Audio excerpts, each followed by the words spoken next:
Hello दोस्तों, class 11th का जो इवनिंग शिफ्ट का पॉलिटिकल साइंस का पेपर हुआ है उसका किस तरह से क्वेश्चन पेपर है, चलो डिस्कशन करते हैं स्टार्टिंग से। तो फर्स्ट क्वेश्चन है दोस्तों, राज्यसभा किस प्रकार राज्यों का प्रतिनिधित्व करती है। तो कह सकते हो कि राज्यसभा क्या करती है, हर एक राज्य से कुछ कुछ प्रतिनिधियों को चुनती है जो कि सांसदीय होते हैं एक तरीके से जीते हुए। संसदीय समिति को लघु विधायिका क्यों कहा जाता है। एक ये क्वेश्चन है आपका।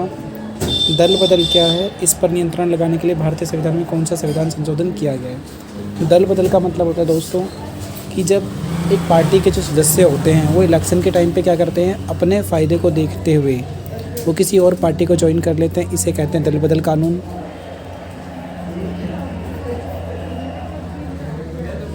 स्थायी कार्यपालिका की किन्हीं दो विशेषताओं का उल्लेख कीजिए। कार्यपालिका के मतलब दो आपको विशेषताएं लिखनी है। नेक्स्ट क्वेश्चन है दोस्तों, भारतीय न्यायपालिका का ढांचा किस प्रकार पिरामिड के आकार की भांति है। तो आप देख सकते हो न्यायपालिका का मॉर्निंग में शिफ्ट में भी आया था। सबसे ऊपर क्या होता है एक तरीके से सुप्रीम कोर्ट, फिर कह सकते हैं हाई कोर्ट, और इस तरीके से क्या हो सकता है एक तरीके से दोस्तों प्रत्येक राज्य के छोटे छोटे न्यायालय, अधीनस्थ न्यायालय, और फिर क्या आता है एक तरीके से सेशंस कोर्ट आते हैं। ठीक है दोस्तों, फिर बात करते हैं न्यायिक पुनरावलोकन की शक्ति। सर्वोच्च न्यायालय की महत्वपूर्ण शक्तियाँ किस प्रकार हैं। तो एक अगला क्वेश्चन 5वां ये है। गाइस बात करते हैं नेक्स्ट क्वेश्चन की। तो नेक्स्ट क्वेश्चन है क्वेश्चन नंबर 6 कह रहा है कि सर्वोच्च न्यायालय की सहकारी शक्ति से क्या अभिप्राय है, यह किस प्रकार बाध्यकारी शक्ति है।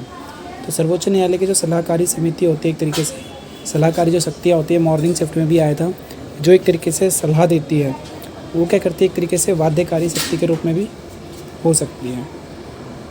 अगला क्वेश्चन है, स्वतंत्रता मानव समाज की मूलभूत प्रवृत्ति है, उपयुक्त उदाहरण की सहायता से इस कथन की पुष्टि करें।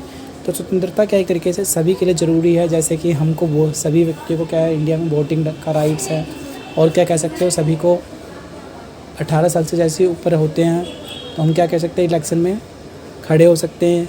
अब अलग अलग इलेक्शन में अलग अलग तरीके की एज है, तो ये सब क्या एक तरीके से स्वतंत्रता ही तो है। किसी भी मंदिर में आप कभी भी आ सकते हो, जा सकते हो, ये सब क्या है स्वतंत्रता का एक हिस्सा है। समाजवाद क्या है, और राम मनोहर लोहिया का कोई एक समाजवादी आदर्श बताएं। समाजवाद का मतलब है दोस्तों समाज में रहते हुए समाज के लिए ही काम करना और समाज का ही भला चाहना, ये क्या एक तरीके से समाजवाद है।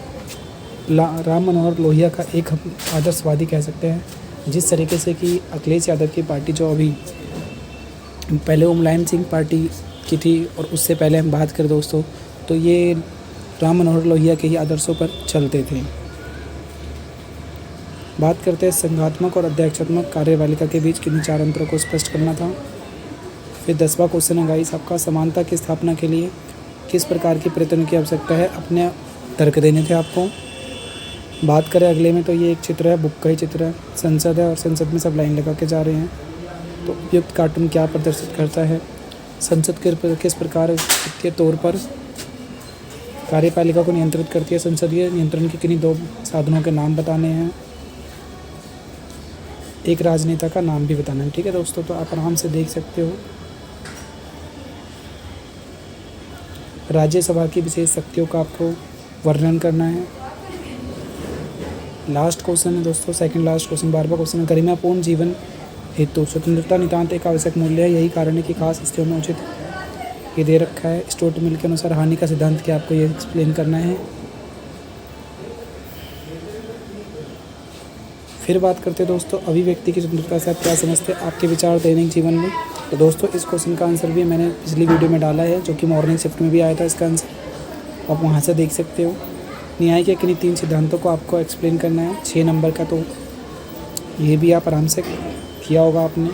इसके ऑप्शन में दोस्तों समानुपातिक न्याय क्या है, क्या समानुपातिक न्याय सामाजिक न्याय का एकमात्र साधन है, ऐसा तो बिल्कुल नहीं है दोस्तों। तो कैसा गया आपका पेपर दोस्तों, कमेंट सेक्शन में ज़रूर बताना। वीडियो को लाइक शेयर एंड सब्सक्राइब जरूर कीजिए। थैंक यू दोस्तों।